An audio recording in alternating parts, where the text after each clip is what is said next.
పొగాకు రైతులను రాష్ట్ర ప్రభుత్వం అన్ని విధాలుగా ఆదుకుంటుందని ఒంగోలు శాసనసభ్యులు దామచర్ల జనార్దన్ రావు స్పష్టం చేశారు.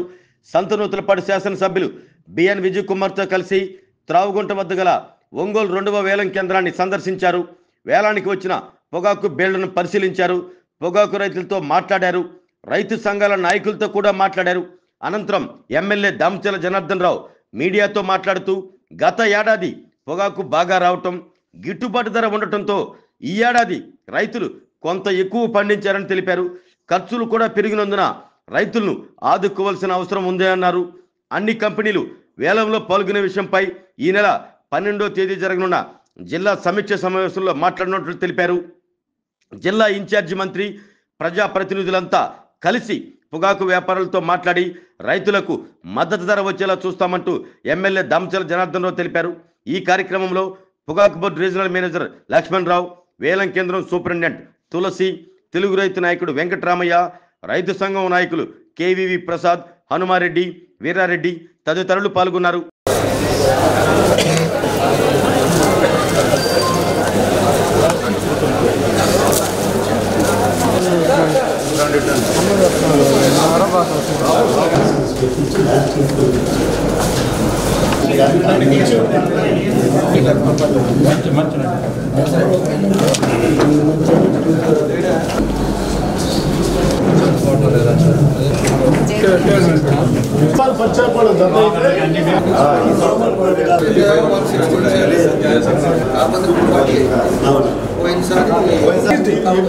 ఎక్కువ వేసినందువల్ల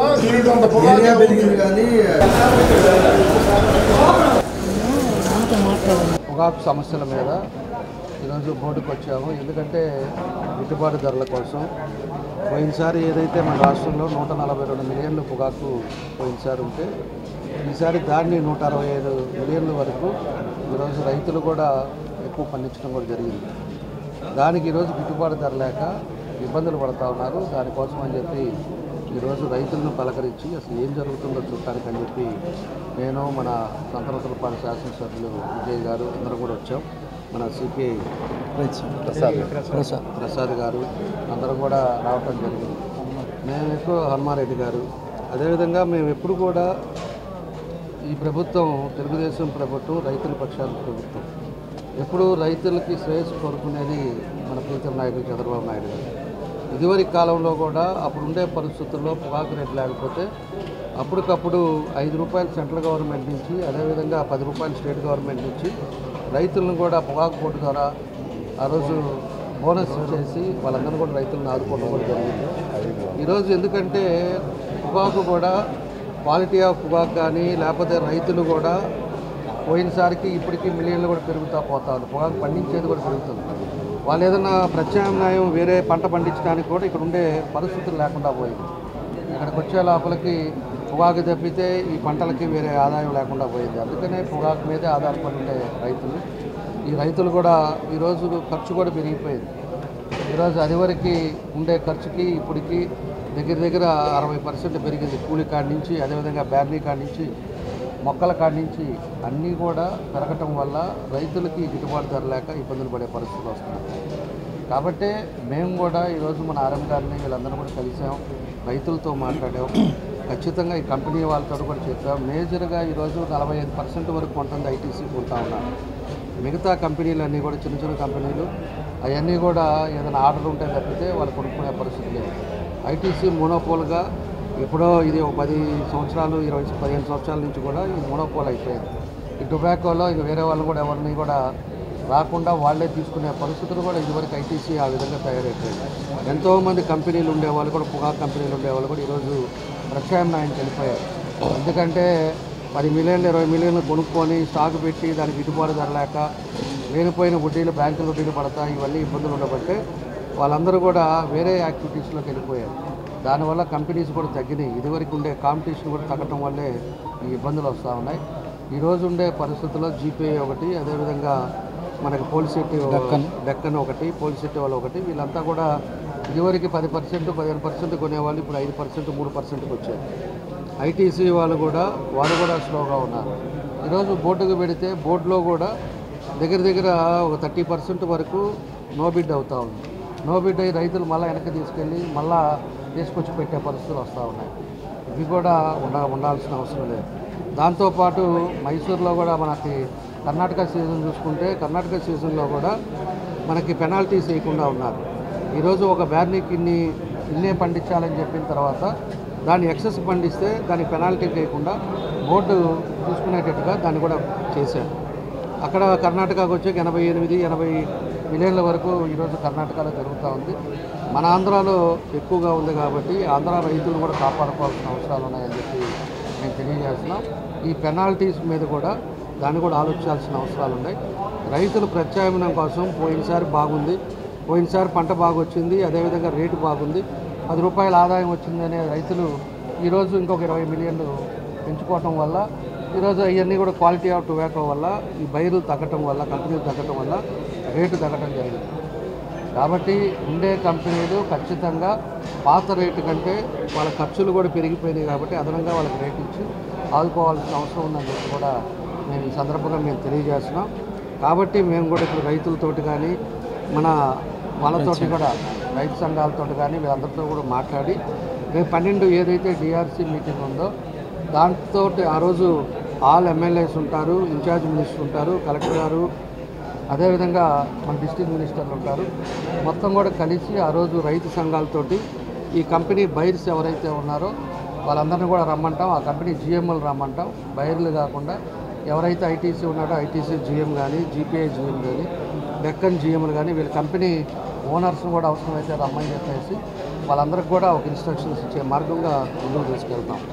వాళ్ళు ఎట్టి పరిస్థితుల్లో రైతులకు అన్యాయం జరగకూడదు, రైతులను గిట్టుబాటు చేయాలనే దాన్ని కూడా ప్రపోజల్ కూడా తీసుకొచ్చి కలెక్టర్ గారు అందరూ కూడా వాళ్ళకొక ఏ విధంగా చేయాలో ఇదివరకు ఇప్పటికి ఎందుకు మార్పు వస్తుందో వాళ్ళ ప్రాబ్లం ఏంటనేది కూడా కనుక్కొని రైతుల్ని ఆదుకోవడానికి రేపు 12 కూడా ఈ మీటింగ్ కూడా కండక్ట్ చేయమని నేను కలెక్టర్ గారికి కూడా చెప్తాం. కలెక్టర్ గారు వాళ్ళందరూ కూడా ఇన్స్ట్రక్షన్స్ తీసే విధంగా దీన్ని కూడా తీసుకోవడం జరుగుతుందని చెప్పి కూడా మీకు ఈ సందర్భంగా తెలియజేస్తున్నాం. అందుకే రైతు సంఘాలకు కానీ మన రైతు నాయకులకు కానీ వాళ్ళకు కూడా చెప్పి జరుగుతున్న పరిణామాలు ఏమున్నాయో దాన్ని కూడా మీరు పూర్తిగా చేసి మాకు ఇవ్వండి. దాన్ని తప్పకుండా కూడా ఆ రోజు మాట్లాడి దాన్ని ఏ విధమైన రైతులకు ఇబ్బంది కాకుండా ఉండాలనేదే మా ఉద్దేశం. రైతులకి నిరంతరం ఎండల్లో తిరిగి కష్టపడే రైతులను ఆదుకోవాల్సిన అవసరాలు ఉన్నాయని చెప్పి ఈ సందర్భంగా మేము తెలియజేస్తున్నాం. అందుకే వచ్చాం, అందరితో కూడా మాట్లాడాం. తప్పకుండా దీనికి ప్రత్యామ్నాయం ఎట్లా చేయాలి, రేటు పెరిగే విధంగా రైతులను ఆదుకునే విధంగా చర్యలు తీసుకుంటామని వేలం జరుగుతున్నటువంటి తీరుని పరిశీలించారు. ఎవరెవరు ఏ కంపెనీలు మరి ఈ వేలంలో పాల్గొంటున్నాయి అనేటువంటి అంశాన్ని కూడా ఆర్ఎం గారు ద్వారా తెలుసుకున్నారు.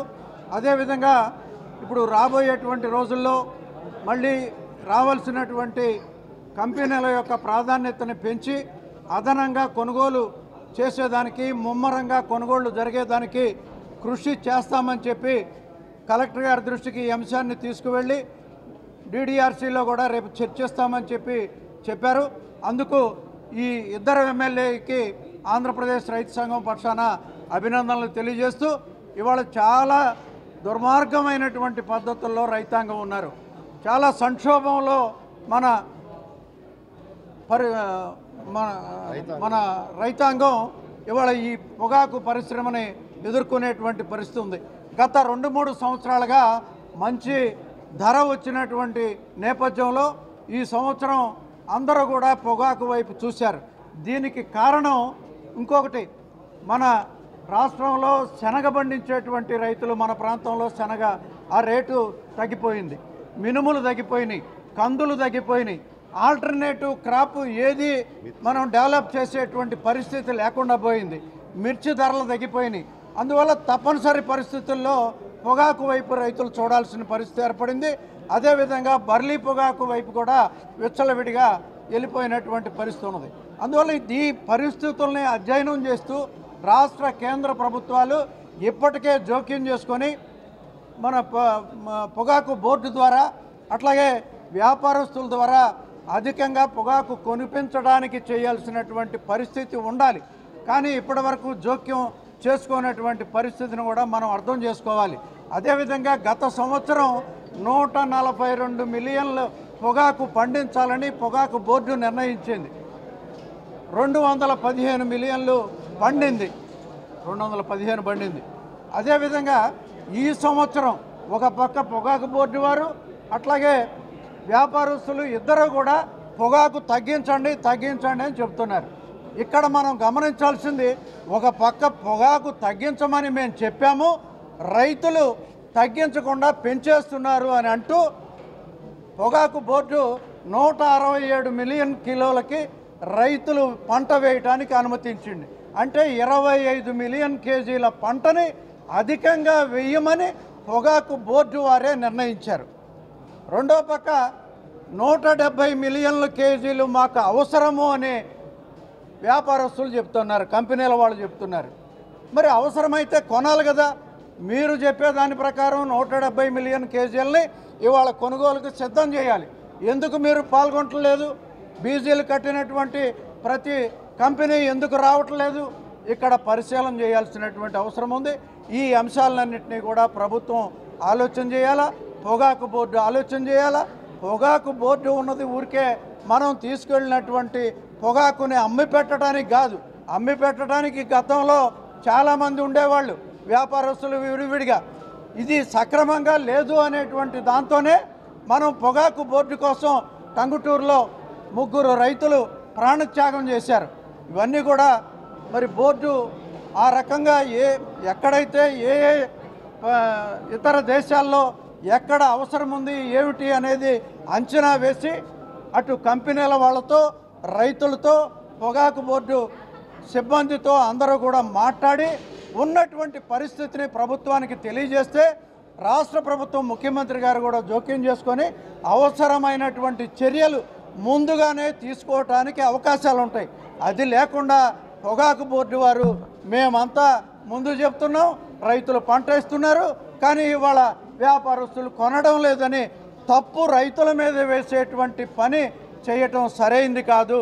మీరు చేయాల్సినటువంటి ఏ బాధ్యతనైతే మీరు తీసుకోవాలో అది తీసుకోకుండా రైతుల మీద ఈ రకమైనటువంటి ఒక దుష్ప్రచారాన్ని చేయటం అనేది మరి రైతు సంఘాలుగా మేము దాన్ని ఒబే చేయట్లేదు. కాబట్టి ఇప్పటికైనా పొగాకు బోర్డు తక్షణం జోక్యం చేసుకోవాలి. ఎక్కడ ఏ మార్కెట్ ద్వారా రాష్ట్ర ప్రభుత్వం మార్కెట్ ద్వారాను సిటీసీ ద్వారా కేంద్ర ప్రభుత్వం రంగంలోకి వచ్చి కొనుగోలు చేయడానికి కృషి చేయాలి. గతంలో కూడా దాదాపు 20 రూపాయలు కేజీకి అదనంగా ఇచ్చి రాష్ట్ర ప్రభుత్వం ఆనాడు కూడా ముఖ్యమంత్రి గారు చంద్రబాబు నాయుడు గారే ఉన్నారు. అటు కేంద్రంతో మాట్లాడి 15 రూపాయలు కేంద్రం వాళ్ళు బోర్డు ద్వారా ఇచ్చేటట్టు 5 రూపాయలు మన స్టేట్ గవర్నమెంట్ ఇచ్చేటట్టు జోక్యం చేసుకొని మరి ఆ రకంగా పొగాకు రైతులకి వచ్చేటువంటి నష్టాన్ని భర్తీ చేయడానికి కొంతలో కొంత ఉపయోగపడినటువంటి పరిస్థితి ఉన్నది. ప్రస్తుతం కూడా అదే దశ కొనసాగుతూ ఉన్నది. అంతకన్నా మరీ దారుణంగా ఒక్కొక్క బ్యారెన్ వేసినటువంటి రైతాలు మరి దాదాపు 4 నుంచి 5 లక్షలు నష్టపోయేటువంటి పరిస్థితి ఉన్నది. ఈ నష్టాన్ని నుంచి బయట వేయకపోతే మరి రైతులు మళ్ళీ ఆత్మహత్యలకు పోవాల్సినటువంటి పరిస్థితి ఉంటుంది. ఇవాళ నిన్ననే ఒక రైతు మన పర్చూరు దగ్గర వీరన్నపాలెం రైతు మరి ఆత్మహత్యకు పాల్పడినటువంటి పరిస్థితి ఉంది. మరి ఆ పరిస్థితులు రాకముందే ముఖ్యమంత్రి గారు జోక్యం చేసుకోవాలి, అటు కేంద్రంతో మాట్లాడాలి. ఈ పరిస్థితి నుంచి రైతుల్ని బయట వేయడానికి కావలసినటువంటి సత్వర చర్యలు చేపట్టాలని చెప్పి ఆంధ్రప్రదేశ్ రైతు సంఘాలుగా విజ్ఞప్తి. ఆరోగ్యమే మహాభాగ్యం అంటారు, కానీ ఆరోగ్యాన్ని నమ్మకంగా కాపాడే స్థానం ఎక్కడ? ఇది ఒంగోలులో మీకు దగ్గరగా మన Venkataramana nursing home private limited. Caring your life 54 ఏళ్ల విశ్వాసంతో ఇది ఒక హాస్పిటల్ కాదు, ఇది ఒక విశ్వాసం. 3 తరాలుగా వేలాది కుటుంబాలను ఆరోగ్యంగా నిలిపిన ఆదరణ. మా నిపుణుల వైద్య బృందం మా దగ్గర అనుభవం కలిగిన బృందంలో అందించే సేవలు neuro surgery, general medicine, diabetes, pulmonologist, general surgery, ophthalmology, urology, orthopaedic, ENT, paediatrics, dental surgery, anaesthesiology, gynaecology, cardiology, emergency మరియు క్రిటికల్ కేర్. ఒంగోలులో ఆరోగ్యానికి ఒక కొత్త శకం ప్రారంభమవుతుంది. వెంకటరమణ ఐ హాస్పిటల్ ప్రారంభించబడింది. కంటి ఆరోగ్యానికి ప్రత్యేక పరిష్కారంగా ప్రభుత్వ ఉద్యోగులు, రిటైర్డ్ ఉద్యోగులు మరియు వారి కుటుంబ సభ్యుల కోసం ఈహెచ్ఎస్ ద్వారా వైద్యం, క్యాష్లెస్ సేవలు, Medi Assist, Star, GHPL, Aditya Birla, Bajaj Allianz మరియు ఇతర ప్రముఖ హెల్త్ స్కీమ్లు అందుబాటులో ఉన్నాయి. ఆరోగ్యశ్రీ, డాక్టర్ ఎన్టీఆర్ వైద్య సేవా నిధి అందుబాటులో ఉన్నాయి. చిరునామా ఆర్టీసీ బస్టాండ్ ఎదురుగా, Kurnool road, Ongole. Phone number 08592282623, cell number 9100679099. Eye hospital number 9866484770. Website www.venkatramananursinghome.com. Facebook www.facebook.com/pkrnh. Venkataramana nursing home, 3 తరాల విశ్వాసం, నూతనతతో కూడిన సేవ. మేము కేవలం చికిత్స చేయము, మేము శ్రద్ధ వహిస్తాం, పరిరక్షిస్తాం. సేవ చేయడం మాకు ధ్యేయం.